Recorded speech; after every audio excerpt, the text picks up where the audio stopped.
Hello, and welcome to the fifth and final video on complex numbers. In this video, I'm going to be discussing phasors. So, most applications of complex numbers are related to oscillations or vibrations or waves or any sort of phenomena where there's a repetitive action. So there's something vibrating or moving back and forth. And the reason for this is really because of Euler's formula, because these complex exponentials contain cosine and sine. And those are functions that model oscillations. And so in order to begin seeing how this works, let's consider sinusoidal functions, general sinusoidal functions. And by sinusoidal functions, I mean functions of the form that are shown at the top of the slide there. Y equals a times cosine of omega t plus phi. So this function contains three constants, a, omega, and phi. The variable is t, which think of as being time in this case, but maybe it could be something else. And so those three constants have special names. A is called the amplitude of the oscillation. It's how tall the waves are. Here would be A. Omega is the angular frequency of the oscillation. It corresponds with how rapidly the wave is moving up and down in radians per second.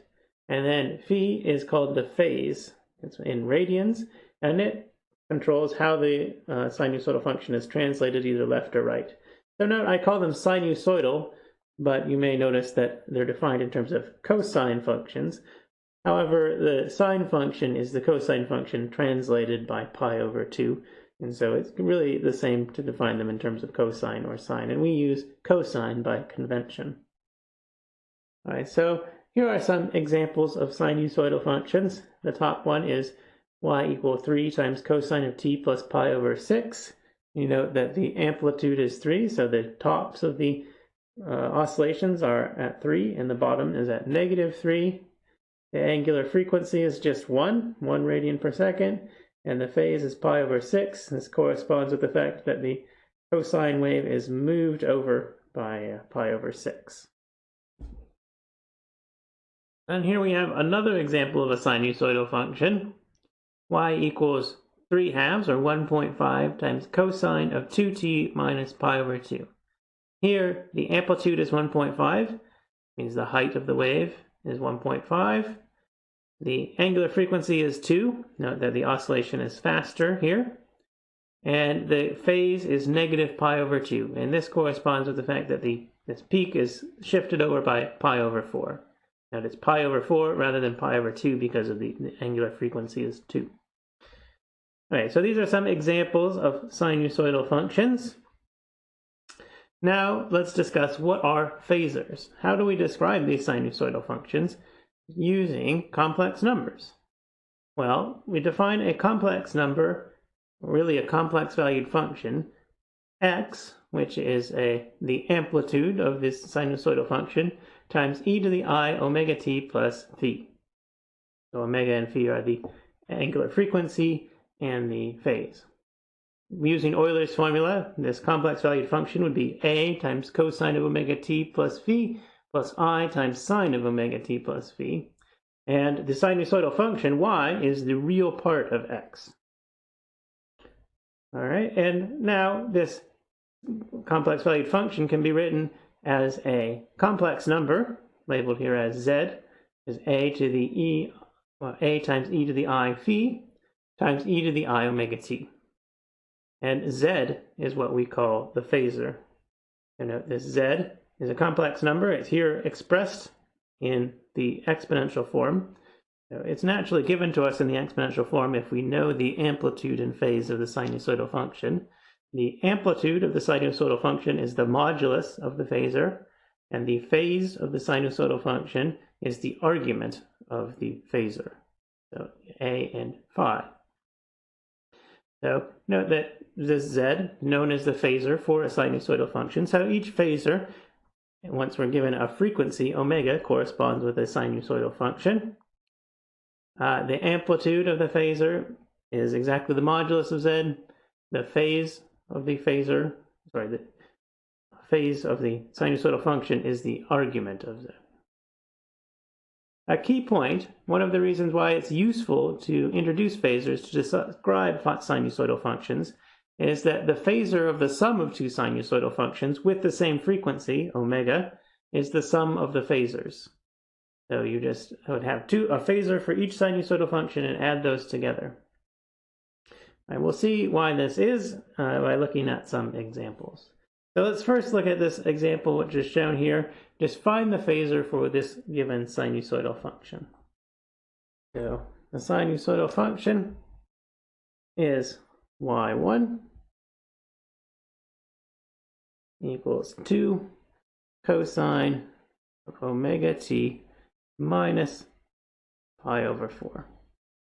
All right, so remember the modulus of the phasor is the amplitude of the sinusoidal function, and the amplitude here is simply 2.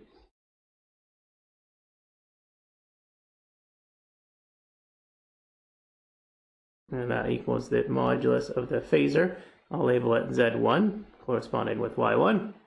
And the argument of the phasor is equal to the phase of the sinusoidal function. So the phase is equal to negative pi over 4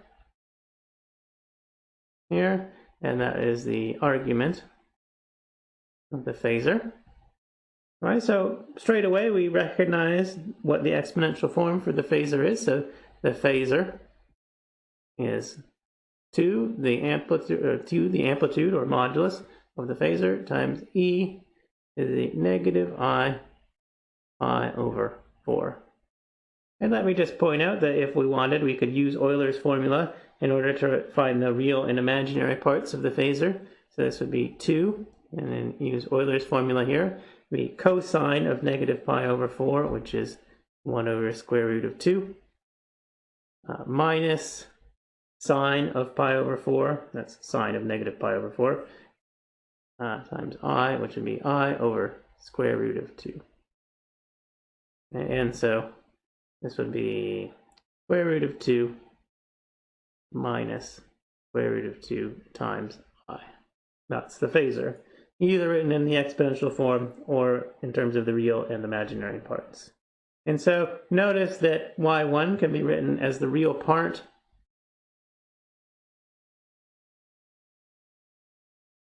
of the phasor times e to the I omega t. It's the point of introducing the phasors. A lot of times when we're working with sinusoidal functions in applications, we just forget that we're really taking the real part and just work directly with the complex numbers. You'll probably see this if you take further classes on waves or oscillations in applications. You just work with the complex numbers and consider the phasors. You have to remember that really for the real application, for the real oscillation, it's the real part of the complex number. Okay, we will look at another example of finding a phasor. Find the phasor for this sinusoidal function y2, which is given. And this one is initially written in terms of the sine function rather than the cosine function. So we have to put it into the normal form with cosine rather than sine. And we can do that by using the fact that cosine and sine differ by pi over 2, or translations of each other by pi over 2, as shown on the bottom of this slide. So this is equal to 3 cosine of omega t minus pi over 3. That's the sine from before, minus pi over 2. We add an additional phase of minus pi over 2. And so this is 3 cosine of omega t minus 5 pi over 6. And so now we can easily see what the amplitude and phase are for the sinusoidal function. The amplitude is 3. And so this is going to be the modulus of the phasor, labeled as Z2, corresponding with Y2. And then the phase of this sinusoidal function is negative 5 pi over 6. and this is equal to the argument of the phasor Z2. And so we can easily now write down the exponential form for the phasor.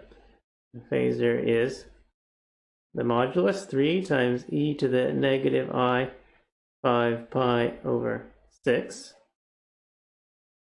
Now if we want to find the real and imaginary part, we can write this as 3 modulus times cosine of negative 5 pi over 6, which is negative square root of 3 over 2, plus I sine of negative 5 pi over 6, which is negative 1/2, so negative I over 2. And so we can now see the real and imaginary parts are 3 square root of 3 over 2 minus 3/2 I. Right? So this is the phasor for this second sinusoidal function shown here, y2, 3 sine of omega t minus pi over 3. All right, so we found the phasors of these two functions, and to finish off this set of examples, look at the phasor for what we get when we add these two sinusoidal functions together, y1 and y2. These are the ones from the previous two examples, and the key thing here is that they have the same angular frequency, omega. And so that means that when we add these two sinusoidal functions together, the phasor will be the sum of the phasors for the individual sinusoidal functions. All right, so let's remember the phasor for y1 was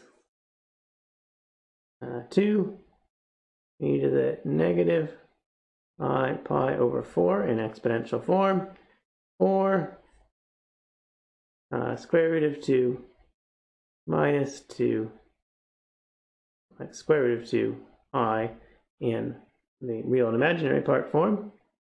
The phasor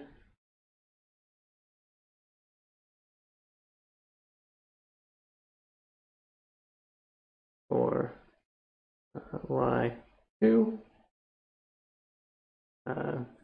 by the way, we called this one Z1, is 3 e to the negative I 5 pi over 6 in exponential form, or negative 3 square root of 3 over 2 minus 3/2 I in the real and imaginary part form, and this was Z2. All right, and so now we have that a new sinusoidal function is given by the sum of these two, the superposition we call it. Y is y1 of t plus y2 of t. And y1 is the real part of the phasor times e to the I omega t. So the phasor for y1 is z1, e to the I omega t. At y2 is similarly the real part of the phasor for y2, z2 times e to the I omega t. All right, and so the real part, the sum of real parts of complex numbers is the real part of the sum. And so this is the real part of z1 e to the I omega t plus z2 e to the I omega t. And then we can factor e to the I omega t out of those two terms.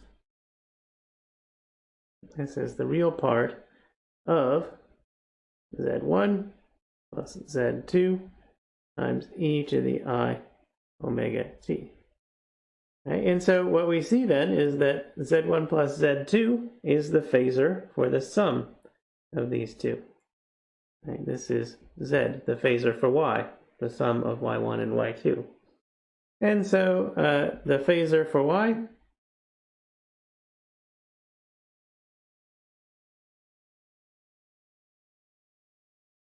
z is equal to the sum of z1 and z2.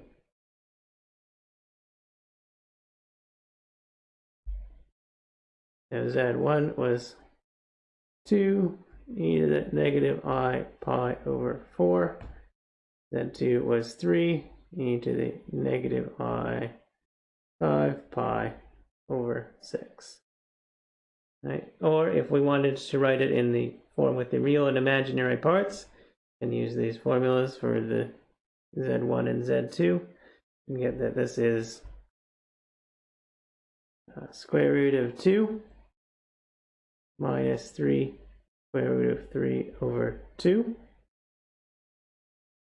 plus I times negative square root of 2 minus 3 halves. And to identify the real and imaginary parts for the phasor of the sum of the two. Okay, so this is the end of this video and the end of the section on complex numbers. We looked at this application of complex numbers, and this goes quite deep. So there's a lot more to studying waves and oscillations using complex numbers, but this gives us an idea of why complex numbers apply. So we can use the phasors to define these sinusoidal functions. All right, in the next section, we're going to study differential equations.